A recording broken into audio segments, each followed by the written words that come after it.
Hi guys, मेरा नाम दिनेश, आप देख रहे हो डीके एजुकेशन एंड एक्सपेरिमेंट। आज देखो बच्चों, हम पढ़ेंगे रक्त परिचंचरण तंत्र। क्या पढ़ेंगे? रक्त परिचंचरण तंत्र। क्या पढ़ेंगे? रक्त परिचंचरण तंत्र था। रक्त परिचंचरण तंत्र की जिस किताब में आप अध्ययन करते हो उस किताब का नाम होगा एंजियोलॉजी। क्या किताब का क्या नाम होगा? जैसे आप हृदय की किताब होगी, हृदय की किताब में अध्ययन करते हो उसे कहते हैं कार्डियोलॉजी। क्या कहते हैं? कार्डियोलॉजी। तो रक्त परिसंचरण की जो किताब होगी जिसमें आप अध्ययन करोगे उस किताब का नाम होगा एंजियोलॉजी। क्या होगा? एंजियो से याद रखना एंजियोलॉजी। एंजियो से क्या याद रखोगे? एंजियोलॉजी। अच्छा, उसके बाद में रक्त को किस प्रकार डिवाइड किया गया मैं आपको समझाने का प्रयास कर रहा हूँ, ध्यान लगाकर सुनना। जैसे ये रक्त लिखा हुआ, रक्त मैंने रक्त के आगे देखो कोष्ठक बनाकर लिखा तरल संयोजी उत्तक है। तरल संयोजी उत्तक, तरल का मतलब द्रव। तरल का क्या होता है? पानी। क्या द्रव है? ठोस है? द्रव है ना? तो ये भी द्रव है, तरल है, तो ये भी रक्त तरल है। संयोजी मतलब संयोजी है तो जुड़ना। संयोजी का क्या होता है? उसके आगे मैंने लिखा उत्तक। क्या लिखा है? और मेरे से आपका ये सवाल है, मैंने उत्तक क्यों लिखा? कोशिका क्यों नहीं लिखा? अंग क्यों नहीं लिखा? तंत्र क्यों नहीं लिखा? उत्तक ही क्यों लिखा? अरे आप सवाल तो सब दिमाग में आना चाहिए। देखो, मैंने उत्तक की परिभाषा, कोशिका की परिभाषा लिखाई थी कि मानव शरीर की सबसे छोटी संस्थात्मक एवं क्रियात्मक इकाई कोशिका होती। अरे बताया नहीं बताया? ना शरीर की सबसे छोटी आप कण को पकड़ दो तो आपकी कोशिका की संख्या लाखों करोड़ों की संख्या में होती है। अरे होती है। और एक कोशिका मिलकर किसका निर्माण करते हैं? किसका निर्माण? कोशिका मिलकर किसका निर्माण करते हैं? तो अब ये बात आपको समझनी है, जो रक्त है एक कोशिका से मिलकर नहीं बना, बहुत सारी कोशिकाओं से मिलकर रक्त बना। इसलिए क्या लिखा है? उत्तक। क्या लिखा है? यदि एक ही कोशिका से मिलकर बना होता तो क्या लिखता? कोशिका। लेकिन रक्त में बहुत सारी अलग अलग प्रकार की क्या पाई जाती है? कोशिका। और कोशिकाओं का समूह को आप क्या उत्तक कहते नहीं कहते? हाँ, दो या दो से अधिक कोशिका मिलकर किसका उत्तक का निर्माण करते हैं। हाँ, इसलिए मैंने लिखा है एक रक्त एक तरल संयोजी उत्तक है। उसके बाद में लिखा है रक्त को आपने दो भागों में डिवाइड किया। एक तो लिखा हुआ कणिके में, जिसमें कण हो उसे बोलेंगे कणिके में। जिसमें कण हो उसे क्या बोलेंगे? जिसमें कण हो उसे बोलेंगे कणिके में, और जिसमें कण नहीं हो उसे क्या बोलेंगे? अकणिके में। क्या बोलेंगे? अभावी नहीं का देता। अभाव किसका देता है? हाँ, जिसमें कण होते बोलेंगे कणिके में, और जिसमें कण नहीं हो उसे क्या बोलेंगे? अकणिके में बोलेंगे। अच्छा, रक्त में ये दो भाग है, जो कणिके में भाग है इसका 45% भाग है, तथा जो अकणिके में भाग है उसका 55% भाग है। इसका कितना प्रतिशत भाग है? और इसका कितना है? अच्छा, 45 और 55 कितने हुए? 100। 45 और 55 100 हुए। तो देखो, अब देखो कणिके में क्या अलग अलग भाग है, तथा इस प्लाज्मा में भी अलग अलग चीजें होगी। अकणिके में ये तरल भाग होता है, तरल भाग में जैसे उसका प्लाज्मा भी बोल सकते हो। अच्छा, आपके दिमाग में ऐसा सवाल होगा कि प्लाज्मा क्या होती है? प्लाज्मा क्या होती है? हाँ, अरे आपको फोड़ा फुंसी साले ऐसे होते हैं नहीं होते? एक दो दिन बाद में आपको उसको थोड़ा सा हटाते हैं तो ऊपर तो हल्का सा पानी आता है। प्लाज्मा ही क्या है? अरे पानी आता है थोड़ा सा, वो क्या है? प्लाज्मा होती है। तो ये कणिके में को 3 भागों में डिवाइड किया गया है, और अकणिके में जो प्लाज्मा होती है, जो तरल भाग होता है, जो रक्त में 55% भाग होता है, और इसके बारे में थोड़ा सा बाद में पढ़ेंगे। इससे पहले हम पढ़ते हैं कणिके में पहला है आरबीसी। क्या है? आरबीसी जिसे बोलते हैं रेड ब्लड सेल्स। क्या बोलते हैं? रेड मींस लाल, ब्लड मींस रक्त, सेल मींस कोशिका। रेड मींस क्या होता है? ब्लड मींस क्या होता है? रक्त, और सेल मींस क्या होता है? लाल रक्त कोशिका। लाल रक्त कोशिका, ये लिखा हुआ है WBC, white blood cell. White यानी सफेद। व्हाइट मींस क्या होता है? ब्लड यानी रक्त, खून कह सकते हो, ब्लड कह तो सेल मींस कोशिका। ये सफेद कणिका होती है, ये लाल रक्त कणिका होती है, और एक होती है प्लेटलेट्स। अच्छा, प्लेटलेट्स के बारे में भी आप डिटेल से बात करेंगे। अच्छा, आरबीसी जिसे आप शॉर्ट में बोलते हो आरबीसी, इंग्लिश की फुल फॉर्म बोलते हो रेड ब्लड कॉर्पस, और इसका दूसरा नाम है इरिथ्रोसाइट। क्या है? इरिथ्रोसाइट। हाँ, एग्जाम में इरिथ्रोसाइट, आरबीसी नहीं आकर इरिथ्रोसाइट भी आ सकता है। कुछ भी दे सकता है, ये भी नाम दे सकता है, इसकी फुल फॉर्म भी दे सकता है, ये शॉर्ट में भी नाम दे सकता है। तो आपको इसके दो नाम याद, एक तो नाम रखना एरिथ्रोसाइट, क्या याद रखना, और एक रखना आरबीसी, और आरबीसी की फुल फॉर्म होगी red blood cells, red blood cells, और उसके बाद में डब्ल्यूबीसी, और डब्ल्यूबीसी की व्हाइट ब्लड सेल्स, इसको आप दूसरा नाम बोलोगे ल्यूकोसाइट, क्या बोलोगे, क्या बोलोगे, हाँ। अब जबान पलटा नहीं मारे कोई बात नहीं, धीरे धीरे आपकी जबान पलटा मारना सीख जाएगी। बोलो इरिथ्रोसाइट, बोलो। अब डब्ल्यूबीसी को बोलो ल्यूकोसाइट, क्या बोलोगे, ये होती है प्लेटलेट्स, क्या होती है, हाँ डेमो होता है उसमें, वो होता है प्लेटलेट, फिर उसके बारे में थोड़ा सा आगे जाने के बाद बताऊंगा। हाँ अब देखो, जैसे ये आरबीसी है, सबसे पहले हम आरबीसी के बारे में पढ़ेंगे, उसके बारे में डब्ल्यूबीसी के बारे में पढ़ेंगे, उसके बाद में प्लेटलेट्स क्या होते हैं उसके बारे में पढ़ेंगे। जब इस कणिकी में 45% भाग पूरा पढ़ने के बाद में हम अकणिकी में भाग पढ़ेंगे, हिपेरिन क्या होता है, प्रोथ्रोम्बिन क्या होता है, और फाइब्रोनोजन क्या होता है, इसके बारे में पढ़ेंगे। तो सबसे पहले हम पढ़ेंगे किसको, आरबीसी को। किसको पढ़ेंगे, अच्छा रक्त में एक ही कण होते हैं, बहुत सारे कण होते हैं, बहुत सारे कण होते हैं, बहुत सारी कोशिकाएं होती है, इसलिए उसे क्या बोलेंगे, एक होते क्या बोलते हैं, कोशिका, एक बोलते क्या बोलते हैं, अच्छा तरल क्यों बोला, क्योंकि तरल पानी के जैसा, इसलिए क्या बोला ऐसे, हाँ। तो अब देखो आरबीसी का दूसरा नाम क्या है, इरिथ्रोसाइट, क्या है, इरिथ्रोसाइट। अच्छा इरिथ्रोसाइट में मैंने पॉइंट लिखे, देखो सबसे पहले लिखा हुआ आरबीसी का जीवन काल कितना होता है, लिखा है नहीं लिखा, जीवन काल। अच्छा ये आरबीसी जन्म लेने से मरती है, उसके आप कितने दिन चलती है, 120 दिन, कितने चलती है, 120 दिन जिंदा रहती है। मनुष्य कितना रहता है जिंदा, मनुष्य अरे 60-70-80 साल, ये कितने दिन जीती रहती है, 120 जन्म हुआ, 120 दिन हुए खत्म हो जाएगी। कितने दिन जीती है, क्वेश्चन आता है कि आरबीसी का जीवन काल होता है कितने दिन का होता है, 120 दिन का। अच्छा उसके बाद में जैसा लिखा है निर्माण, अच्छा आपका दिमाग में ये भी सोचो निर्माण कहाँ होता है, अरे निर्माण भी होता होगा ना, कोई चीज निर्माण होगी तभी मरेगी, निर्माण नहीं होने से पहले क्या मरेगी, तो निर्माण होता है पिलहा में, किसमें होता है, पिलहा में, हाँ पिलिया, हाँ पिलिया में। उसके बाद में अब इसकी मृत्यु क्या है, जिसका जन्म होना उसका मृत्यु क्या है, निश्चित है, हाँ। तो ये कितने दिन जीती है, और सॉरी थोड़ा सा, हाँ इसका निर्माण होता है अस्थि मज्जा में, कहाँ निर्माण होता है, निर्माण कहाँ होता है, अस्थि मज्जा में, निर्माण कहाँ होता है, निर्माण। और इसकी मृत्यु होती है पिलहा में, किसमें होती है, हाँ पिलहा में, हाँ पिलिया, हाँ। तो जीवन काल होता है 120 दिन का, निर्माण कहाँ होता है, अस्थि मज्जा में, निर्माण कहाँ होता है, निर्माण कहाँ होता है, और मृत्यु क्या होती है, पिलहा में, कहाँ होती है, अच्छा अब इसके बाद में इसकी संख्या कितनी होती है, संख्या पता होनी चाहिए। अच्छा इसमें नर में अलग होती है, मादा में अलग होती है, नर में संख्या अलग होती है, मादा में क्या होती है, दोनों में एक बराबर नहीं होती, दोनों में अलग अलग होती, दोनों में क्या होती है, आदमी में अलग, लुगाई में, हाँ। तो देखो नर में कितनी होगी आपको मैं बता देता हूँ, नर में होगी, नर में लिख देता हूँ, नीचे लिख देता हूँ मादा, हाँ नर मादा पता चलता है ना। तो नर में इसकी संख्या होगी, नर में संख्या होगी 50 से 55 लाख, 50 से कितनी होगी, 50 से 55 किसकी संख्या होगी, आरबीसी की। मतलब मादा में इसकी संख्या होगी 45 से 50 लाख, 45 से 50। अच्छा मेरे को ये बताओ नर में ज्यादा है मादा में ज्यादा है, नर में आरबीसी संख्या क्या होती है, नर में आरबीसी की संख्या सर्वाधिक होती है, मादा में आरबीसी की संख्या क्या होती है, कम होती है। उसके बाद में मैंने लिखा हुआ केंद्र, क्या लिखा हुआ, आरबीसी में कभी केंद्रक नहीं होता, आरबीसी में केंद्रक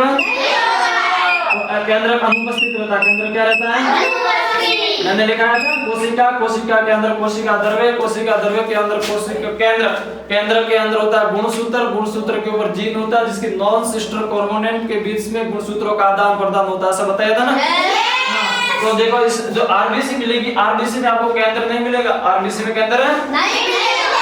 हाँ, तो केंद्र अनुपस्थित रहता है। किसमें अनुपस्थित रहता है? आरबीसी में। अच्छा, इसमें हीमोग्लोबिन पाया जाता है। हीमोग्लोबिन क्या होता है? पाया जाता है। हीमोग्लोबिन क्या होता है? उपस्थित होता है। अच्छा, आपके दिमाग में आना चाहिए सर कि हीमोग्लोबिन होता क्या है?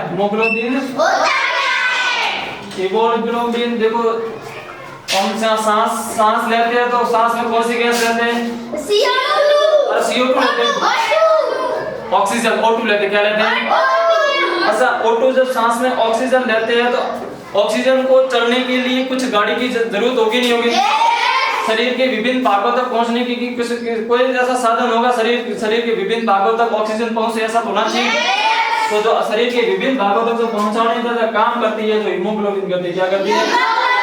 ऑक्सीजन को शरीर के विभिन्न भागों तक पहुंचाने का काम कौन करती है? हीमोग्लोबिन करती है। शरीर में जहां पर सांस ली, शरीर सांस ऑक्सीजन से शरीर के अंदर गई, अब ऑक्सीजन को शरीर के अंदर सब जगह चलना, फिर सभी जगह पहुंचना, यहां तक से लगा एडी से लगा चोटी तक ऑक्सीजन का परिवहन होना। तो उसका परिवहन कैसे होगा? तो उसका परिवहन होने के लिए क्या होगा? हीमोग्लोबिन होता है। हीमोग्लोबिन के ऊपर ये हीमोग्लोबिन के ऊपर ऑक्सीजन के कण चढ़ते हैं और हीमोग्लोबिन उसको शरीर के विभिन्न भागों तक पहुंचाता है। किसको? ऑक्सीजन को पहुंचाता है। तो आपको पता लगेगा हीमोग्लोबिन किसमें पाई जाती है? आरबीसी। और इसका काम क्या था? ऑक्सीजन को विभिन्न भागों तक पहुंचाना। ये एक गाड़ी की तरह काम करती है। ये क्या करती है? अच्छा, मैंने लिखा अपवाद। क्या लिखा है? अच्छा, मैंने लिखा था इसमें केंद्रक नहीं पाया जाता। इसमें केंद्रक, लेकिन आप जैसे क्लास में बच्चे होते हैं, मैं क्या और बाकी समय कल इतने होमवर्क करने का ये याद करके आना, कोई इसमें एक दो बच्चा जो याद करके आता है नहीं, ऐसे आदमी उठा के आ जाता हूं, तो उसको बाद में बोल सकता हूं ये तो अपवाद है। और क्या बाकी से अपवाद मतलब बाकियों से क्या भेद है? बाकियों से क्या है? मतलब आप इतने सारे बेटे, मैं कह रहा हूं कल होमवर्क करके आज सब गए घर पर, क्या होमवर्क करके एक बच्चा होमवर्क करके नहीं है, एक बच्चा होमवर्क करके, एक बच्चा होमवर्क नहीं करके है, वो अपवाद है। वो क्या है? जो बाकी बच्चों से भिन्न है। बाकी बच्चों से क्या है? तो ये जो अपवाद है, जो आरबीसी है, जो अपवाद है, तो इसमें क्या होता है? इसमें केंद्रक उपस्थित, मैंने कहा था केंद्रक इसमें आरबीसी में होता ही नहीं। आरबीसी में केंद्रक लेकिन आप एक ऊंट की कुबड़, ऊंट की क्या होगी? अरे कुंभी, उसे बोलते कुबड़। क्या बोलते हैं? एक लामा होता है, एक लामा जीव होता है, उस एक लामा उसके अंदर रक्त के अंदर आरबीसी होगी और आरबीसी के अंदर केंद्रक होगा, आपको मिलेगा। एक तो ऊंट की कुबड़ में आपको मिलेगा क्या? केंद्रक मिलेगा। आरबीसी के अंदर क्या मिलेगा? केंद्रक। एक लामा आपका जीव है, उसमें भी आपको आरबीसी में क्या मिलेगा? केंद्रक। क्या मिलेगा? लेकिन आपको बाकी किसी भी आरबीसी में ढूंढ लेना, आपको केंद्रक नहीं मिलेगा। तो अपवाद कौन है? एक तो ऊंट है, ये क्या है? लामा। दो क्या है? अपवाद है। क्या? जिसकी आरबीसी में क्या पाया जाएगा? जिसकी आरबीसी में क्या होगा? केंद्रक होगा। अच्छा, तो ये होगा आपका आरबीसी। आरबीसी में क्या? आरबीसी से बोलते हैं रेड ब्लड सेल्स, जैसे लाल रक्त कोशिका बोलेंगे। और इसका दूसरा नाम है इरिथ्रोसाइट। इसका जीवन होगा 120 दिन का। इसका निर्माण होगा अस्थि मज्जा में, इसका निर्माण अस्थि मज्जा होगा। और ये मरेगी ना, पलिया में मरेगी। कहाँ मरेगी? पलिया में मरेगी। अच्छा, इसकी आपको दिमाग में संख्या नर में होती है 50 से 55 लाख और मादा में होती है 45 से 50 लाख। मादा में थोड़ी कम होती है और नर में क्या होती है? ज्यादा होती है। उसके बाद में हम पढ़ेंगे डब्ल्यूबीसी। क्या पढ़ेंगे? हाँ, ये आरबीसी कंप्लीट हो गई ना? अच्छा, ये आरबीसी रक्त में ही पाई जाती है। अच्छा, ये डब्ल्यूबीसी। तो मेरा कणिका में आपने आरबीसी पढ़ी, अब कणिका में आप क्या पढ़ोगे? डब्ल्यूबीसी। और डब्ल्यूबीसी का दूसरा नाम क्या है? ल्यूकोसाइट। क्या है? हाँ, ये एग्जाम में ये भी नाम आ सकता है और ये भी नाम आ सकता है। ल्यूकोसाइट दूसरा नाम क्या है? ल्यूकोसाइट है। अच्छा, ल्यूकोसाइट है तो इसमें देखो डब्ल्यूबीसी, डब्ल्यू का मतलब व्हाइट, डब्ल्यू का क्या होता है? व्हाइट। का मतलब ब्लड, क्या होगा? सी का मतलब cells, white blood cells, white blood cells. सफेद रक्त कणिका, सफेद रक्त कणिका। ये कैसी है? लाल। ये कैसी है? ये कैसी है? सफेद है। और इसका दूसरा नाम क्या है? ल्यूकोसाइट। इसका नाम क्या है? हाँ, थोड़ा सा आराम से बोलते रहिए। हाँ, तो इसका जीवन काल देखो, इसका जीवन काल होगा इसका 4 से 5 दिन। इसका जीवन काल कितना होगा? 4 से 5 दिन। इसका जीवन काल कितना होता है? 120 दिन तक। और इसका जीवन काल कितना होता है? 4 से 5 दिन तक। अच्छा, इसमें आपको एक चीज और याद रखनी है। ये मैं यहाँ स्टार करके लिख देता हूँ, स्टार करके लिख देता हूँ कि आकार में जो आरबीसी होगी, आरबीसी आकार में क्या होगी? छोटी होगी। आकार में क्या होगी? छोटी। आकार में छोटी होगी। अच्छा, कोई चीज आकार में छोटी होगी, संख्या ज्यादा होगी या नहीं होगी? यस। अरे कोशिका आकार में छोटी है, यस। संख्या ज्यादा है। अच्छा, तो जो चीज आकार में छोटी, जो मैंने कहा था आकार में छोटी है, तो इसकी संख्या देखो, इसकी संख्या 50 से 55 लाख है। 50 से 55 लाख है। और अब इसकी, और ये आकार में बड़ी होगी। ये आकार में क्या होगी? बड़ी। तो मैं यहाँ लिख देता हूँ, आकार में क्या होगी? बड़ी। छोटी। हाँ, बड़ी। आरबीसी से आकार में डब्ल्यूबीसी थोड़ी बड़ी होगी। यस। आकार निकालने का बड़ी लिख देता हूँ। यस। हाँ, तो देखो इसका जीवन काल होता है 4 से 5 दिन तक जिंदगी रहती है। उसके बाद क्या हो जाती है? इसके बाद ये मर जाती है। हाँ, इसका निर्माण होता है अस्थि मज्जा में। निर्माण क्या होता है? निर्माण क्या होता है? हाँ, निर्माण अस्थि मज्जा में होता है। उसके बाद में, और इसकी आपको संख्या क्या बतानी है? और इसकी संख्या होगी 6000 से लगाकर 6000 से लगाकर 8000 तक। 6000 से लगाकर कितनी होगी? 6000 से लगाकर 8000 तक इसकी संख्या होगी। और इसकी संख्या है 50 से 55 लाख। और इसकी संख्या 6000 से, हाँ, तो इसकी संख्या कम है, इसकी संख्या क्या ज्यादा है? लेकिन इसका आकार छोटा और इसका आकार क्या है? इसका आकार बड़ा है। अच्छा मेरे को, हाँ, अरे सुनो, तो ये हो गया आपके जो डब्ल्यूबीसी है, व्हाइट ब्लड सेल, जिसे आप दूसरा नाम ल्यूकोसाइट के। इसका जीवन काल है 4 से 5 दिन तक ये जिंदी रहती है। इसका निर्माण अस्थि मज्जा में होता है। इसकी संख्या 6000 से 8000 के बीच में होती है।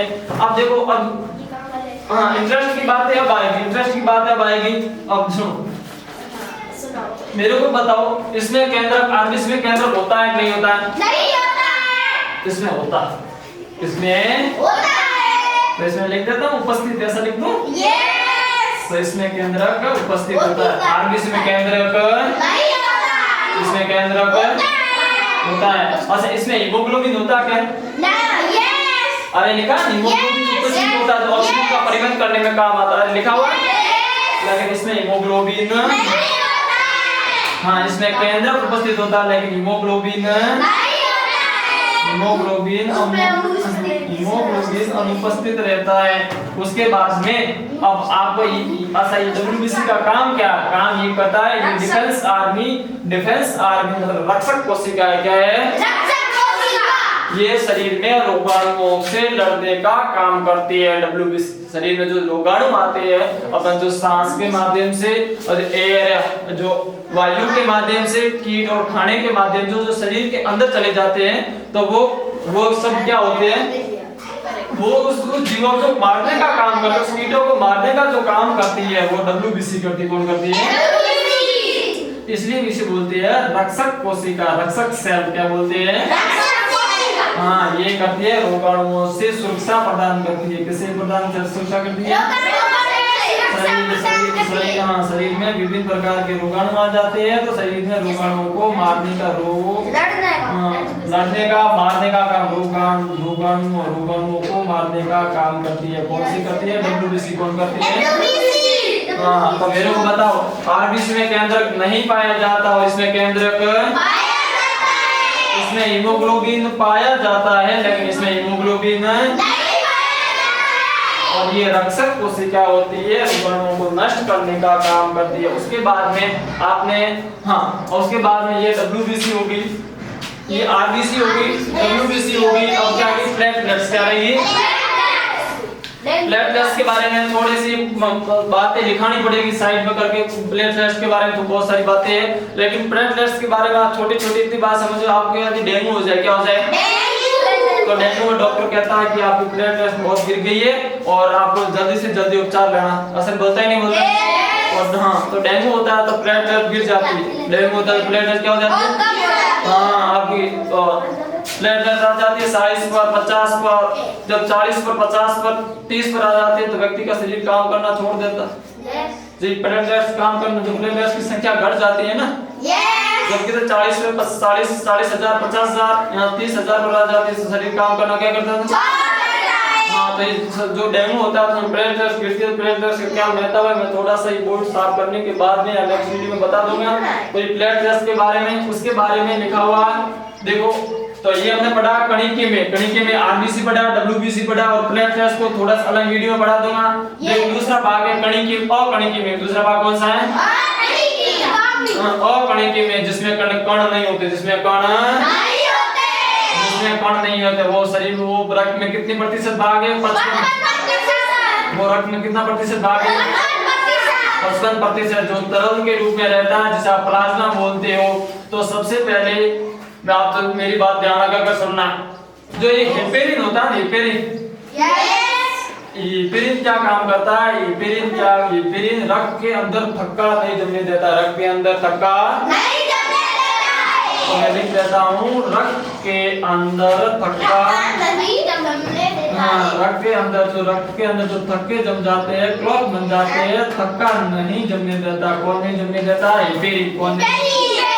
हेपेरिन का क्या काम है? रक्त के अंदर थक्का